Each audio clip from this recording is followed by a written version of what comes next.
നമസ്കാരം. ഷെക്കേൻ Americas weekly news റൗണ്ടപ്പിലേക്ക് സ്വാഗതം. ഞാൻ അനൂപ് ജോസഫ്. ഈ ആഴ്ചയിലെ പ്രധാന വാർത്തകളിലേക്ക്.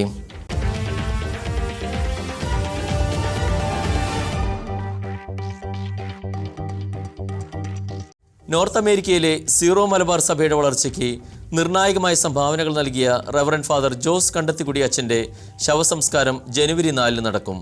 രാവിലെ 8:30 bronze saint Thomas Syro Malabar ദേവാലയത്തിൽ ആരംഭിക്കുന്ന ശവസംസ്കാര ശുശ്രൂഷകൾക്ക് മാനന്തവാടി രൂപതയുടെ ബിഷപ്പ് മാർ ജോസഫ് പെരുന്നോടം മുഖ്യ കാർമ്മികത്വം വഹിക്കും.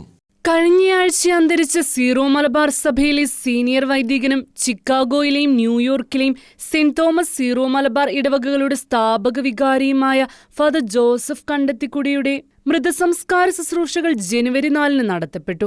Brown saint Thomas Syro Malabar ദേവാലയത്തിൽ ആരംഭിക്കുന്ന മൃതസംസ്കാര ശുശ്രൂഷകൾക്ക് മാനന്തവാടി രൂപതയുടെ ബിഷപ്പ് മാർ ജോസഫ് പൊരുന്നേടം മുഖ്യ കാർമ്മികത്വം വഹിച്ചു.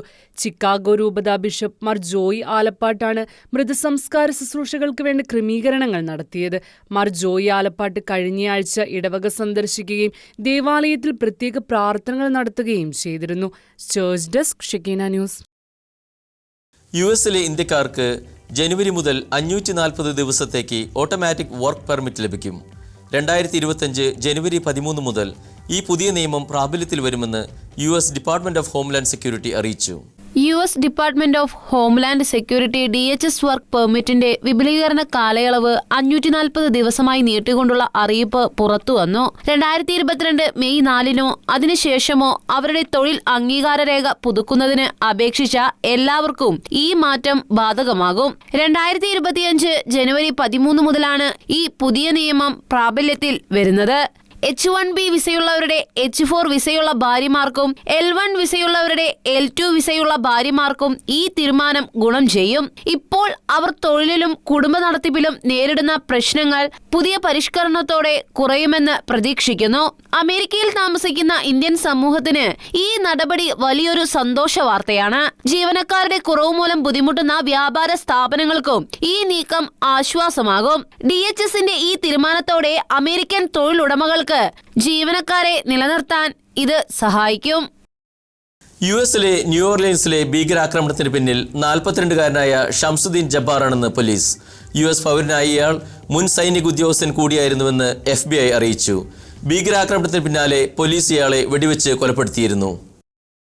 കഴിഞ്ഞ ദിവസമാണ് അമേരിക്കയിലെ ന്യൂ ഓർലിയൻസിൽ പുതുവർഷാഘോഷം നടത്തുകയായിരുന്ന ആളുകൾക്കിടയിലേക്ക് ഭീകരൻ ട്രക്ക് ഇടിച്ചു കയറ്റിയത്.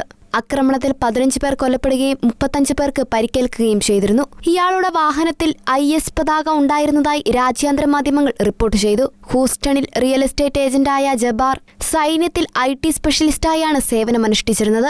റിയൽ എസ്റ്റേറ്റുമായി ബന്ധപ്പെട്ട് ഇയാൾ യൂട്യൂബിൽ പോസ്റ്റ് ചെയ്ത വീഡിയോകൾ FBI ഉദ്യോഗസ്ഥർ കണ്ടെത്തി. 2002 മോഷണത്തിനും 2005 അസാധുവായ ലൈസൻസുമായി വാഹനമോടിച്ചതിനും ജബ്ബാറിനെ അറസ്റ്റ് ചെയ്തിരുന്നതായും അന്വേഷണത്തിൽ വ്യക്തമായി. വിനോദസഞ്ചാര കേന്ദ്രമായ ന്യൂ ഓർലിയൻസിൽ 10,000-ങ്ങളാണ് പുതുവർഷാഘോഷത്തിനായി എത്തിയിരുന്നത്. പരമാവധി ആളുകളെ കൊലപ്പെടുത്തുക എന്ന ലക്ഷ്യത്തോടെയാണ് ഇയാൾ ആക്രമണം നടത്തിയതെന്ന് പോലീസ് പറഞ്ഞു. ആഴ്ചകൾക്ക് മുമ്പ് ജർമ്മനിയിലെ ക്രിസ്മസ് മാർക്കറ്റിൽ സമാനമായ രീതിയിൽ ആക്രമണം നടന്നിരുന്നു. അന്ന് നടന്ന ആക്രമണത്തിൽ 5 പേർ കൊല്ലപ്പെടുകയും 200ഓളം പേർക്ക് പരിക്കേൽക്കുകയും ചെയ്തിരുന്നു. International desk, Shekinah news. Las വേഗസിൽ ടെസ്ല സൈബർ ട്രക്ക് സ്ഫോടനം നടത്തിയത് US സ്പെഷ്യൽ ഫോഴ്സ് സൈനികനെന്ന് കണ്ടെത്തൽ. സൈനികനായ കൊളറാഡോ സ്വദേശി മാത്യു ആലൻ ലിവൽസ്ബർഗർ ആണ് കാർ ഓടിച്ചിരുന്നത്. ലാസ് വേഗസിൽ സ്ഥിതി ചെയ്യുന്ന ട്രംപ് അന്താരാഷ്ട്ര ഹോട്ടലിന് മുന്നിൽ വ്യാഴാഴ്ചയാണ് പൊട്ടിത്തെറിയുണ്ടായത്. നിയുക്ത US പ്രസിഡന്റ് ഡൊണാൾഡ് ട്രംപിന്റെ ഹോട്ടലിന് മുന്നിലുണ്ടായ ടെസ്ല സൈബർ ട്രക്ക് സ്ഫോടനത്തിന് പിന്നിൽ US സ്പെഷ്യൽ ഫോഴ്സ് സൈനികനായ മാത്യു അലൻ ലിവൽസ്ബർഗർ ആണെന്ന റിപ്പോർട്ടുകളാണ് ഇപ്പോൾ പുറത്തുവരുന്നത്. ആക്രമണത്തിന് മുമ്പ് 37-കാരനായ ഇയാൾ സ്വയം വെടിവെച്ചിരുന്നതായും പോലീസ് കണ്ടെത്തി. കാർ ഓടിച്ചിരുന്ന മാത്യു അലൻ ലിവൽസ്ബർഗർ സംഭവ സ്ഥലത്ത് വെച്ച് തന്നെ മരിക്കുകയും ചെയ്തിരുന്നു. സ്ഫോടനത്തിൽ പരിക്കേറ്റവരുടെ നില ഗുരുതരമല്ല. അമേരിക്കയിലെ ന്യൂ ഓർലിയൻസിൽ ട്രക്ക് ഉപയോഗിച്ച് നടത്തിയ ഭീകരാക്രമണത്തിന് തൊട്ടു പിന്നാലെയായിരുന്നു ലാസ് വെഗാസിലെ സ്ഫോടനം. രണ്ടിടങ്ങളിലും റിപ്പോർട്ട് ചെയ്ത ആക്രമണങ്ങൾ വാഹനം ഉപയോഗിച്ചാണ് നടത്തിയത്. 2 അക്രമികളും ഒരേ സ്ഥലത്തു നിന്നാണ് വാഹനങ്ങൾ വാടകയ്ക്കെടുത്തതെന്ന പ്രത്യേകതയുമുണ്ട്. ഇരുവരും US സൈന്യത്തിലെ അംഗങ്ങളായിരുന്നു. മുമ്പ് ഫോർട്ട് ബ്രാഗ് എന്നറിയപ്പെടുന്ന നോർത്ത് കരോലിനയിലെ ഫോർട്ട് ലിബർട്ടിയിലാണ് ഇരുവരും താമസിച്ചിരുന്നത്. 2009 ഇവർ അഫ്ഗാനിസ്ഥാനിലും സേവനമനുഷ്ഠിച്ചിട്ടുണ്ട്. എന്നാൽ ഒരേ യൂണിറ്റിലായിരുന്നോ എന്നതിന് രേഖകളില്ലെന്ന് പോലീസ് പറഞ്ഞു. ട്രംപ് ഹോട്ടലിന് മുന്നിൽ നടന്ന പൊട്ടിത്തെറിയിൽ ദുരൂഹതയില്ലെന്നാണ് FBI പ്രാഥമിക വിലയിരുത്തൽ. പൊട്ടിത്തെറിച്ച വാഹനത്തിൽ സ്ഫോടക വസ്തുക്കളുടെ സാന്നിധ്യമുണ്ടായിരുന്നു. പ്രതി ഒറ്റയ്ക്കാണ് കൃത്യം നടത്തിയതെന്നും ലാസ് വേഗാസ് മെട്രോപൊളിറ്റൻ പോലീസ് വ്യക്തമാക്കി. International desk Shekinah news.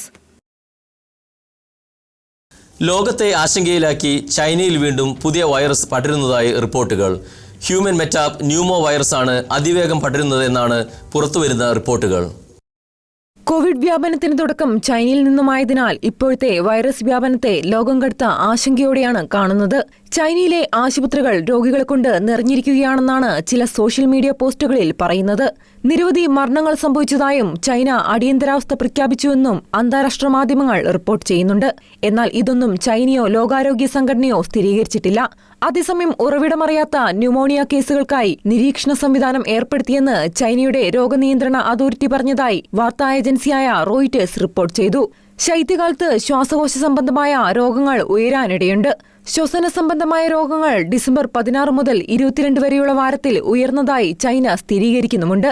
എന്നാൽ അത് HMPV ആണെന്ന് ചൈന സ്ഥിരീകരിച്ചിട്ടില്ല. ശ്വാസകോശത്തെ ബാധിക്കുന്ന അണുബാധയാണ് HMPV. എല്ലാ പ്രായത്തിലുമുള്ള ആളുകളെയും വൈറസ് ബാധിക്കുമെങ്കിലും ചെറിയ കുട്ടികൾ, പ്രായമായവർ, പ്രതിരോധശേഷി കുറഞ്ഞവർ എന്നിവരെയാണ് ഈ വൈറസ് കൂടുതലായി ബാധിക്കുന്നതെന്നാണ് ലോകാരോഗ്യ സംഘടനയുടെ റിപ്പോർട്ട്. 2001 HMPV വൈറസ് ആദ്യമായി കണ്ടെത്തുന്നത്. ചുമ, പനി, ശ്വാസമുട്ടൽ എന്നിവയാണ് ഇതിന്റെ പ്രധാന ലക്ഷണങ്ങൾ. ചിലർക്ക് ജലദോഷത്തിന് സമാനമായ നേരിയ ലക്ഷണങ്ങൾ മാത്രമേ ഉണ്ടാവൂ. ചിലരിൽ കോവിഡിന് സമാനമായ ലക്ഷണങ്ങൾ ഉണ്ടാവും. നിലവിൽ ഹ്യൂമൻ മെറ്റാപ് ന്യൂമോ വൈറസിന് പ്രത്യേക ചികിത്സയോ വാക്സിനോ ലഭ്യമല്ലെന്നാണ് വിദഗ്ധർ പറയുന്നത്. International desk Shekinah news. വത്തിക്കാനിൽ നഗ്നത പ്രദർശിപ്പിച്ച് തിരുപ്പിറവി ദൃശ്യം ആക്രമിക്കുന്ന യുവതിയുടെ ദൃശ്യങ്ങളിൽ പ്രതിഷേധം ഇരമ്പുന്നു. ഫെമിൻ ഗ്രൂപ്പിലെ ആക്ടിവിസ്റ്റ് ആണ് ഉണ്ണിയേശുവിന്റെ തിരുസ്വരൂപം കൈവശപ്പെടുത്തുവാൻ ഉദ്യമിച്ച് അതിക്രമം തുറന്നുവിട്ടത്. വത്തിക്കാനിലെ സെയിന്റ് പീറ്റേഴ്സ് ചത്വരത്തിലെ തിരുപ്പിറവി ദൃശ്യം ആക്രമിക്കുന്ന അർദ്ധനഗ്നയായ ഫെമിനിസ്റ്റിന്റെ ദൃശ്യങ്ങളിൽ ആഗോള ക്രൈസ്തവ പ്രതിഷേധം ഇരമ്പുന്നു. ഫെമിനിസ്റ്റ് ഗ്രൂപ്പായ ഫെമിനിലെ ഒരു ആക്ടിവിസ്റ്റ് സെയിന്റ് പീറ്റേഴ്സ് ചത്വരത്തിൽ തിരുപ്പിറവി ദൃശ്യത്തിനു ചുറ്റും തയ്യാറാക്കിയിരുന്ന വേലി ചാടിക്കടന്ന് ഉണ്ണിയേശുവിന്റെ തിരുസ്വരൂപം കൈവശപ്പെടുത്താൻ ശ്രമിക്കുകയായിരുന്നു. ഉടൻ തന്നെ പോലീസ് സ്ഥലത്തെത്തി യുവതിയെ മാറ്റുകയായിരുന്നു. യുക്രൈനിൽ ആരംഭിച്ച് ഫ്രാൻസിലേക്ക് വ്യാപിച്ച ഫെമിനിസ്റ്റ് ഗ്രൂപ്പിലെ അംഗമാണ് റഷ്യക്കെതിരെ നടപടിയെടുക്കുക എന്ന ആവശ്യവുമായി കടുത്ത ക്രൈസ്തവ വിരുദ്ധത തുറന്നുവിട്ടത്. യൂറോപ്പിന്റെ പലയിടങ്ങളിൽ ക്രിസ്മസ് കാലയളവിൽ നടന്ന ക്രൈസ്തവ വിരുദ്ധ പ്രകടനങ്ങൾ ആശങ്ക സൃഷ്ടിക്കുന്നതിനിടെയാണ് വത്തിക്കാനിൽ തിരുപ്പിറവി ദൃശ്യത്തിനു നേരെ അതിക്രമം നടന്നിരിക്കുന്നത്. International desk Shekinah news. ലോകത്തിന്റെ വിവിധ ഭാഗങ്ങളിൽ അനുദിനം വർദ്ധിച്ചുവരുന്ന യുദ്ധത്തിൽ ഇരകളായവരെ പ്രാർത്ഥനയിൽ സ്മരിക്കണമെന്ന് ഫ്രാൻസിസ് പാപ്പ 2024 ആണ്ടിലെ അവസാന ത്രികാല ജപ പ്രാർത്ഥന മധ്യേ നൽകിയ സന്ദേശത്തിലായിരുന്നു പാപ്പയുടെ അഭ്യർത്ഥന. യുദ്ധത്തിനും മറ്റ് വിനാശകരമായ അന്തരീക്ഷത്തിൽ കഴിയുന്ന മാനവ സമൂഹത്തെ വിശ്വാസികൾ പ്രാർത്ഥനയിൽ പ്രത്യേകം സ്മരിക്കണമെന്ന അഭ്യർത്ഥന ആവർത്തിച്ചിരിക്കുകയാണ് ഫ്രാൻസിസ് പാപ്പ. 2024 ആണ്ടിലെ അവസാന ത്രികാല ജപ പ്രാർത്ഥനാ മധ്യേ നൽകിയ സന്ദേശത്തിലായിരുന്നു പാപ്പയുടെ അഭ്യർത്ഥന. Ukraine, Palestine, Israel, Myanmar, Sudan, North Kiev എന്നീ രാജ്യങ്ങളെ പാപ്പ പേരെടുത്ത് പരാമർശിച്ചിരുന്നു. ഏറെ പ്രത്യേകമായി കഴിഞ്ഞ ദിവസം ദക്ഷിണ കൊറിയയിലുണ്ടായ വിമാന അപകടത്തിൽ മരണപ്പെട്ടവരെയും അവരുടെ ഉറ്റവർക്കും വേണ്ടി ത്രികാല ജപ പ്രാർത്ഥന മധ്യേ പാപ്പ അനുസ്മരിച്ചു. 177 പേരാണ് പ്രസ്തുത വിമാനാപകടത്തിൽ മരണപ്പെട്ടത്. International desk Shekinah news. നൈജീരിയയിൽ ക്രിസ്മസ് ദിനത്തിൽ നടന്ന ആക്രമണത്തിൽ 11 പേർ കൊല്ലപ്പെട്ടു. നൈജീരിയയിലെ ബെന്യു സംസ്ഥാനത്താണ് സംഭവം. ലോകമെങ്ങും ക്രിസ്മസ് ആഘോഷിക്കുന്ന വേളയിൽ നൈജീരിയയിൽ വീണ്ടും ഇസ്ലാമിക ഭീകരാക്രമണം. നൈജീരിയയിലെ ബെനു സംസ്ഥാനത്തെ ക്വാണ്ടെ കൌണ്ടിയിൽ ഇസ്ലാമിക ഭീകരവാദികൾ നടത്തിയ ആക്രമണത്തിൽ 11 പേരാണ് മരണപ്പെട്ടത്. ആയുധധാരികളായ ഇസ്ലാമിക തീവ്രവാദികൾ ക്രൈസ്തവ സമൂഹത്തെ ലക്ഷ്യമിട്ടാണ് ആക്രമണം നടത്തിയത് എന്നത് വ്യക്തമായിട്ടുണ്ട്. തിരുപ്പിറവി തിരുക്കർമ്മങ്ങൾ നടക്കുന്നതിനിടെയാണ് ആക്രമണമുണ്ടായത്. താരതമ്യേന ഏറ്റവും കൂടുതൽ ക്രൈസ്തവരുള്ള തരാബ, കാമറൂൺ സംസ്ഥാനങ്ങളുമായി അതിർത്തി പങ്കിടുന്ന തുറാനിൽ അജ്ഞാതരായ ഇസ്ലാമിക തീവ്രവാദികൾ അപ്രതീക്ഷിതമായാണ് ആക്രമണം നടത്തിയത്. 11 പേർ കൊല്ലപ്പെട്ടതിനു പുറമെ നിരവധി പേർക്ക് പരിക്കേൽക്കുകയും വീടുകളും മറ്റും വിട്ട് പലായനം ചെയ്യാൻ നിർബന്ധിതരാകുകയും ചെയ്തു. അനേകം വീടുകൾ ആക്രമണത്തിൽ തകർന്നു. ബിഷപ്പ് ഐസക് ബുണ്ടപെൻ ഡിഗുവിന്റെ നേതൃത്വത്തിൽ പ്രാദേശിക നേതാക്കളുമായി ചേർന്ന് സമാധാന പരിപാടികൾക്ക് നന്ദി കുറിച്ചെങ്കിലും നൈജീരിയയിലെ ക്രൈസ്തവ സമൂഹത്തിന്റെ നിലനിൽപ്പ് അപകടത്തിലാണ് എന്ന് വീണ്ടും തെളിയിക്കപ്പെട്ടിരിക്കുകയാണ്. International desk Shekinah news. ഗസയിലെ ഹമാസ് ഭീകരരുടെ 40 കേന്ദ്രങ്ങളിലും ഹമാസ് കമാൻഡ് ആൻഡ് കൺട്രോൾ സെന്ററുകളിലും വ്യോമാക്രമണം നടത്തിയതായി ഇസ്രായേൽ പ്രതിരോധ സേനയായ IDF അറിയിച്ചു.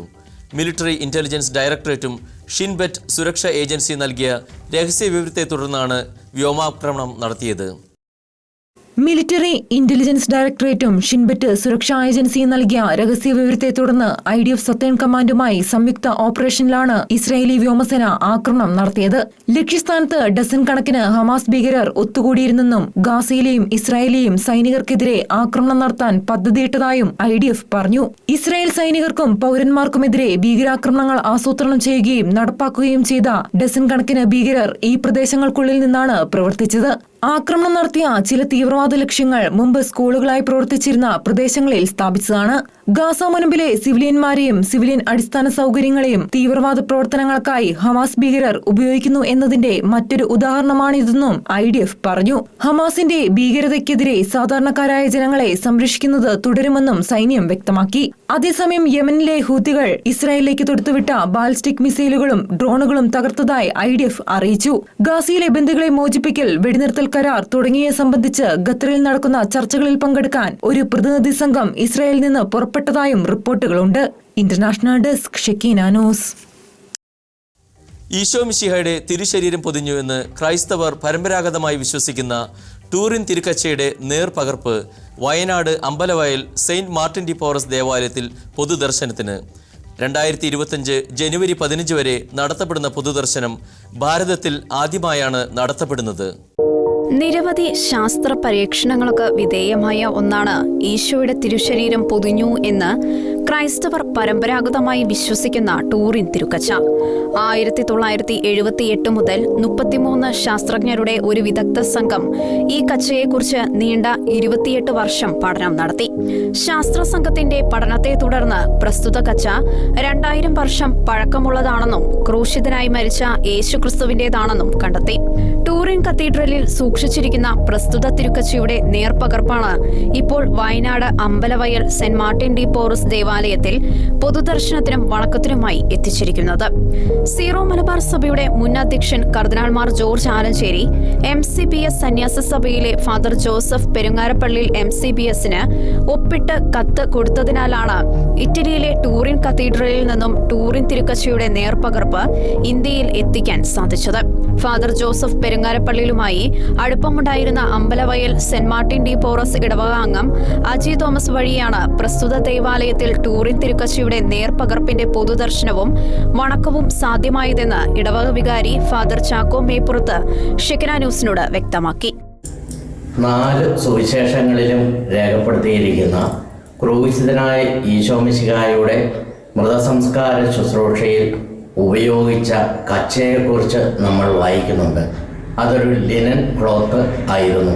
14 അടി നീളവും 4 അടി വീതിയുമുള്ള ഈ ലിനൻ കച്ച ടൂറിൻ കച്ച എന്നാണ് ഇന്ന് അറിയപ്പെടുന്നത്. 1898 സെക്കുന്തോ പിയോ എന്ന് പറയുന്ന ഫോട്ടോഗ്രാഫർ ആദ്യമായി ഇതിൻ്റെ ഫോട്ടോ എടുക്കുകയും ലോകത്തെ ഞെട്ടിച്ചുകൊണ്ട് നെഗറ്റീവ് പ്രിന്റിന് പകരം അതിൽ നിന്നും പോസിറ്റീവ് പ്രിന്റ് ലഭിച്ചു എന്നത് ശാസ്ത്രത്തെ മുഴുവൻ അത്ഭുതപ്പെടുത്തി. അതിൻ്റെ വെളിച്ചത്തിൽ അന്നു മുതൽ ഈ ഫോട്ടോ പഠിക്കാനായിട്ട് ലോകം മുഴുവൻ പരിശ്രമിച്ചുകൊണ്ടിരുന്നു. ഈ കച്ച നമ്മൾ കാണുമ്പോൾ ഇതിൻ്റെ തനി പകർപ്പാണ് ഇന്ന് അമ്പലവയൽ സെന്റ് മാർട്ടിൻ ദേവാലയത്തിൽ വെച്ചിരിക്കുന്നത്. ലോകത്തിൽ ഏതാനും തനി പകർപ്പുകൾ മാത്രമാണുള്ളത്. ഇന്ത്യയിലേക്ക് എത്തുന്നത് ഇത് ആദ്യമായിട്ടും ആണ്. ടൂറിൻ തിരുക്കച്ചയ്ക്ക് വേണ്ടിയിട്ടുള്ള അന്വേഷണങ്ങളും അതിവിടെ എത്തിക്കാനുണ്ടായ സാഹചര്യവും, എൻ്റെ മൂത്ത മകൻ MCBSലെ ഒരു വൈദിക വിദ്യാർത്ഥിയാണ്. അപ്പോൾ അവിടെ ഫാദർ ജോസഫ് പെരിങ്ങരപ്പള്ളി എന്ന് പറയുന്ന ഒരു ലക്ഷം പ്രായം ചെന്ന 83 വയസ്സ് പ്രായമുള്ള MCBS കോൺഗ്രിഗേഷനിലെ ഒരു അച്ഛൻ എൻ്റെ വീട്ടിൽ വന്ന ഒരു സമയത്ത് ഈശോയുടെ തിരുക്കച്ച അയാളുടെ തനിപ്പകർപ്പ് അദ്ദേഹത്തിന്റെ കൈവശം ഉണ്ടെന്നും അദ്ദേഹം അത് 87,000 രൂപ മിലാനിൽ അടച്ചിട്ട് അത് ആലഞ്ചേരി പിതാവിന്റെ അനുമതി പത്രത്തോടു കൂടെ ഈ ഇന്ത്യയിലേക്ക് കൊണ്ടുവന്നിട്ടുണ്ടെന്നും അതായത് കുറെ കാലം ഇവിടെ കേരളത്തിൽ തന്നെ NCBSന്റെ വിവിധ ആശ്രമങ്ങളിൽ സൂക്ഷിച്ചു വെക്കുകയും പിന്നീട് അത് ബാംഗ്ലൂർക്ക് കൊണ്ടുപോയി അവിടെ ആകാശപ്പറവകളുടെ ഒരു സങ്കേതത്തില് അവരുടെ ഒരു ചാപ്പലിൽ സൂക്ഷിച്ചിരിക്കുകയാണെന്നും എന്നോട് പറഞ്ഞു. ഇന്ത്യയിൽ ഇത് പൊതു വണക്കത്തിനും അതുപോലെ തന്നെ പൊതു ദർശനത്തിനും വെക്കുന്ന ഒരു സാഹചര്യത്തിലേക്ക് എത്തിച്ചത്. 2024 ഡിസംബർ 30 മുതൽ 2025 ജനുവരി 15 വരെയാണ് Wayanad Ambalavayal saint Martin de Porres ദേവാലയത്തിൽ ടൂറിൻ തിരുക്കച്ചയുടെ നേർപകർപ്പിന്റെ പൊതുദർശനവും വണക്കവും ക്രമീകരിച്ചിരിക്കുന്നത്. ഷിക്കന ന്യൂസ്, വയനാട്.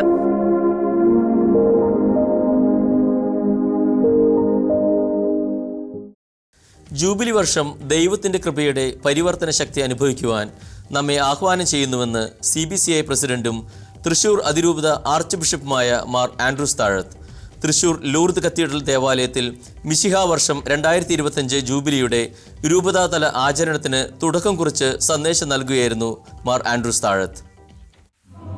വത്തിക്കാനിലെ സെയിന്റ് പീറ്റേഴ്സ് ബസിലിക്കയിൽ 25 വർഷത്തിലൊരിക്കൽ തുറക്കുന്ന വിശുദ്ധവാതിൽ പിറവി തിരുനാൾ തിരുക്കർമ്മങ്ങൾക്ക് മുമ്പായി ഫ്രാൻസിസ് മാർപ്പാപ്പ തുറന്നതോടെയാണ് ഈശോ മിശിഹായുടെ മനുഷ്യാവതാര ജൂബിലി വർഷാചരണത്തിന് തിരിതെളിഞ്ഞത്. ഇതിനോട് ചേർന്നാണ് രൂപതയിലെ വർഷാചരണത്തിന് തുടക്കമായത്. തൃശൂർ ലൂർദ് കത്തീഡ്രൽ ദേവാലയത്തിൽ ഉച്ചകഴിഞ്ഞ് 3 മണിക്ക് പ്രദക്ഷിണമായി പ്രധാന കവാടത്തിലെത്തിയപ്പോൾ തൃശൂർ അതിരൂപത അധ്യക്ഷൻ ആർച്ച് ബിഷപ്പ് മാർ ആൻഡ്രൂസ് താഴത്ത് ഔദ്യോഗികമായി കത്തീഡ്രലിന്റെ വാതിൽ തുറന്ന് അതേ തുടർന്ന് ജൂബിലി തിരിതെളിച്ച് മഹാജൂബിലി 2025 തൃശൂർ രൂപതതല ഉദ്ഘാടനം ആർച്ച് ബിഷപ്പ് മാർ ആൻഡ്രൂസ് താഴത്ത് നിർവഹിച്ചു. മാർ ആൻഡ്രൂസ് താഴത്ത് മുഖ്യ കാർമ്മികത്വം വഹിച്ച പരിശുദ്ധ കുർബാനയിൽ സഹായമിത്രന്മാർ ടോണി നീലങ്കാവിലും തൃശൂർ അതിരൂപതയിലെ വൈദികരും സഹകാർമ്മികരായി. സമർപ്പിത ഭവനങ്ങളിൽ നിന്നും സ്ഥാപനങ്ങളിൽ നിന്നുമുള്ള പ്രതിനിധികളും പാസ്റ്ററൽ കൗൺസിൽ അംഗങ്ങളും ഫൊറോന കൗൺസിൽ അംഗങ്ങളും ഇടവകംഗങ്ങളും ഭക്ത്യാദരപൂർവ്വം ജൂബിലി വർഷ ആചരണത്തിൽ പങ്കാളികളായി. തൃശൂർ വ്യാകുലമാതാവിൻ ബസിലിക്കയിൽ വൈകിട്ട് 7:30 കവാടം തുറന്നു. പ്രസിദ്ധ പാലയൂർ തീർത്ഥകേന്ദ്രത്തിൽ 31-ാം തീയതി വർഷാരംഭ പാതിരാ കുർബാനയോടുകൂടി കവാടം തുറക്കും. ഇടവക തലത്തിൽ 31-ാം തീയതിയോ 1-ാം തീയതി സൗകര്യപ്രദമായ സമയത്തോ ജൂബിലി വർഷാചരണത്തിന് ആരംഭം കുറിക്കും. ജൂബിലി വർഷത്തിൽ തൃശൂർ അതിരൂപതയിൽ നടത്താൻ തീരുമാനിച്ചിരിക്കുന്ന കർമ്മ പരിപാടികളെക്കുറിച്ച് ആർച്ച് ബിഷപ്പ് മാർ ആൻഡ്രൂസ് താഴത്ത് ഷിക്കന ന്യൂസിനോട് പങ്കുവച്ചു. ജൂബിലി വർഷത്തിൽ ഒന്ന്, ജൂബിലിയുടെ ആരംഭം ഇന്ന് നടത്തിയതുപോലെ ദണ്ഡവിമോചനത്തിനായി 3 പള്ളികളിലെ പരിശുദ്ധ കവാടങ്ങളോടെ തുറക്കുന്നു. ജൂബിലി പ്രാർത്ഥന എല്ലാ പള്ളികളിലും 1-ാം തീയതിയാണ് ഈ ജൂബിലി ആഘോഷിക്കുന്നത്. അതിന് പ്രധാനമായിട്ട് ജൂബിലി ലോക പ്രദർശിപ്പിക്കണം, ജൂബിലി തിരിതെളിയിക്കണം, ജൂബിലി പ്രാർത്ഥന ചൊല്ലണം. ജൂബിലി പ്രാർത്ഥന സാധിക്കുന്ന എല്ലാ വീടുകളിലും ലോക പ്രദർശിപ്പിക്കുവാൻ സാധിക്കുമെങ്കിൽ അങ്ങനെ ജൂബിലി ലോക പ്രദർശിപ്പിച്ച് എല്ലാ ഭവനങ്ങളിലും എല്ലാ ഇടവകളിലും എല്ലാ സന്യാസമൂഹങ്ങളിലും രൂപതയിലും ഇങ്ങനെ തുടങ്ങുന്നു. പിന്നെ ഓരോ മാസത്തേക്കും ഓരോ പദ്ധതികളാണ് ആവിഷ്കരിച്ചിരിക്കുന്നത്. തൃശ്ശൂർ അതിരൂപതയുടെ പാക്റ്റിൻ്റെ എന്ന് പറയുന്ന ഒരു ഓർഗനൈസേഷൻ്റെ നേതൃത്വത്തിലാണ് ഈ വാർഷിക പദ്ധതി തയ്യാറാക്കിയിരിക്കുന്നത്. അതിന് ആദ്യം തന്നെ സാർവത്രിക സഭ ഒരു കലണ്ടർ വന്നിട്ടുണ്ട്. ആ കലണ്ടറിനോട് യോജിച്ച് തൃശ്ശൂർ രൂപതയ്ക്ക് പശ്ചാത്തലത്തിൽ ഇങ്ങനെ ഓരോ മാസത്തേക്കും പ്രത്യേകമായി തീമുകളും അതിനനുസരിച്ച് പിന്നെ ഇടവുകൾക്കും അവർക്ക് അനുസൃതമായി ചെയ്യണം. അതിൽ പ്രബോധനപരമായ കാര്യങ്ങളുണ്ട്, കൂട്ടായ്മപരമായ കാര്യങ്ങളുണ്ട്, ഒപ്പം തന്നെ കാരുണ്യത്തിൻ്റെ ആവിഷ്കരണം, അതുകൊണ്ട് പാവപ്പെട്ടവരെ സഹായിക്കാനുള്ള പദ്ധതികളുണ്ട്. അങ്ങനെ വിവിധ പദ്ധതികളോട് ആവിഷ്കരിച്ചിരിക്കുന്നു. സാർവത്രിക സഭയിൽ 2026 ജനുവരി 6-നാണ് തീരുന്നതെങ്കിലും ഈ 2025 അവസാനം തന്നെ, പ്രത്യേകിച്ച് 28-ാം തീയതിയോടുകൂടി തന്നെ സാധിക്കുന്ന എല്ലാ രൂപതകളിലും അവസാനിപ്പിക്കണം. അങ്ങനെ ഒരു പരിപാടിയാണ് ആവിഷ്കരിച്ചിരിക്കുന്നത്. ജൂബിലി വർഷത്തിൽ ലഭിക്കുന്ന പ്രത്യേക അനുഗ്രഹങ്ങളെപ്പറ്റി തൃശൂർ അതിരൂപത സഹായമിത്രൻ മാർ ടോണി നീലങ്കാവിൽ ഷിക്കന ന്യൂസിനോട് വ്യക്തമാക്കി. ജൂബിലി വർഷത്തില് നമ്മള് പ്രാർത്ഥനയുടെയും പരിഹാരത്തിൻ്റെയും നവീകരണത്തിൻ്റെയും ഒരു വർഷമാണ്. പരിശുദ്ധ പിതാവിൻ്റെ നിയോഗങ്ങൾ സ്വീകരിച്ചുകൊണ്ട് ആ നിയോഗങ്ങൾക്ക് വേണ്ടി പ്രാർത്ഥിച്ച് നാം ഒരുങ്ങി കുമ്പസാരിച്ച് പാപപരിഹാരം സ്വീകരിച്ച് ഈ വിശുദ്ധ വാതിൽ കടക്കുമ്പോൾ കർത്താവാകുന്ന വാതിൽ, ഞാനാണ് വാതിൽ എന്ന് പറഞ്ഞ ഈശോ നമ്മെ ആ വാതിലിലൂടെ പ്രവേശിക്കുകയാണ്. കർത്താവിലേക്ക് നമ്മൾ പ്രവേശിക്കുകയാണ്. പുതിയൊരു ആരംഭം നമ്മൾ കുറിക്കുകയാണ്. ആ ഒരു സുന്ദരമായിട്ടുള്ള സമയമാണ് ഇത്. ഫ്രാൻസിസ് മാർപ്പാപ്പ ആപ്തവാക്യമായിട്ട് അവതരിപ്പിച്ചിരിക്കുന്നത് പ്രത്യാശയുടെ വാതിലാകുക എന്നുള്ളതാണ്. പ്രത്യാശയുടെ തീർത്ഥാടകരായിട്ട് തീരുകയാണ്. ഈ വാതിലൂടെ കടക്കുന്ന നാം തന്നെ പ്രത്യാശയുടെ വാതിലാകുകയും ആ പ്രത്യാശയുടെ വാതിലായിക്കൊണ്ട് മറ്റുള്ളവരെ ചേർത്ത് ഒരു തീർത്ഥാടനം നടത്തുകയും ചെയ്യുക എന്നുള്ളതാണ്. ആ ഒരു വർഷം നമുക്ക് ഓരോ മാസവും ഏറ്റെടുക്കാവുന്ന പ്രത്യാശയുടെ പുണ്യപ്രവൃത്തികളെക്കുറിച്ച് നാം പരിശുദ്ധ പിതാവിൻ്റെ നിർദ്ദേശങ്ങളിൽ കാണുന്നുണ്ട്. ആൻഡ്രൂസ് താഴത്ത് പിതാവ് തൻ്റെ ഇടയലേഖനത്തിൽ അവ അക്കമിട്ട് പറയുകയും ചെയ്തിട്ടുണ്ട്. മിശിഹാ വർഷം 2025 ജൂബിലിയുടെ രൂപതാതല വാർഷിക ആചരണത്തിന് തുടക്കം കുറിച്ച് തൃശൂർ അതിരൂപതയും CBSI പ്രസിഡന്റും തൃശൂർ അതിരൂപത ആർച്ച് ബിഷപ്പുമായ മാർ ആൻഡ്രൂസ് താഴത്തിന്റെ മുഖ്യ കാർമ്മികത്വത്തിൽ തൃശൂർ ലൂർദ് മാതാ കത്തീഡ്രൽ അങ്കണത്തിൽ അതിവിപുലമായ പരിപാടികളാണ് നടത്തപ്പെട്ടത്. ജൂബിലി വർഷത്തോടനുബന്ധിച്ച് തൃശൂർ അതിരൂപത ഒട്ടനവധി പരിപാടികളും സംഘടിപ്പിച്ചിട്ടുണ്ട്. ക്യാമറമാൻ ജെയ്വിൻ വിൻസെന്റിനൊപ്പം Beena Benny, Shekinah news. Shekinah Americas weekly news roundup ഇവിടെ സമാപിക്കുന്നു. എല്ലാവർക്കും നന്ദി, നമസ്കാരം.